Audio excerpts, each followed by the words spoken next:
Guys yang terkasih di dalam Tuhan Yesus Kristus, salam jumpa kembali dengan sumber artikel media rohani Parakletos.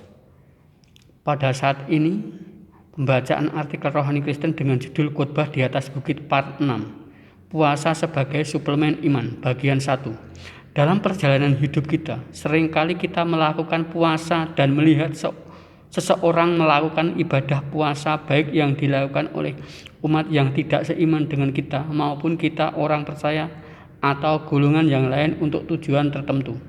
Dalam kepercayaan agama sepupu kita atau Islam, puasa itu masuk dalam rukun Islam, dan pada bulan puasa mereka wajib menjalankan rukun tersebut. Sebelum agama Islam dan agama Kristen masuk ke Indonesia, suku-suku di Indonesia mereka memiliki kepercayaan dan kita sering menyebut agama suku. Adapun mereka sudah mengenal yang namanya puasa. Salah satunya adalah puasa mutih, tidak makan makanan yang berasal dari beras dan gandum.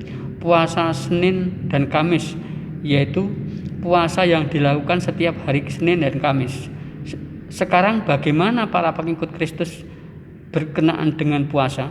Yesus sendiri memulai aktivitasnya dimulai dengan berpuasa selama 40 hari 40 malam sebelum dicobai oleh iblis di padang gurun.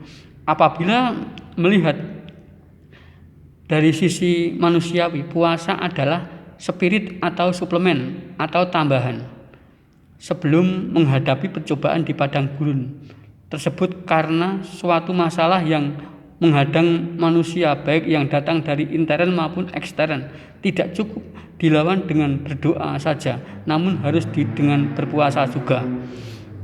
Jangan meminta pada manusia. Apabila kamu berpuasa, janganlah muram mukamu seperti orang munafik. Muka muram karena berpuasa itu tidak makan dan minum, jelas membawa dampak negatif bagi kondisi tubuh. Rasa lapar itu akan membawa perubahan pada stamina tubuh manusia, dan orang lain dapat melihat perubahan pertama kali jelas dari raut muka. Padahal Tuhan Yesus menganjurkan kalaupun kita puasa, jangan sampai orang lain melihat dan mengetahui kalau diri kita sedang menunaikan ibadah puasa.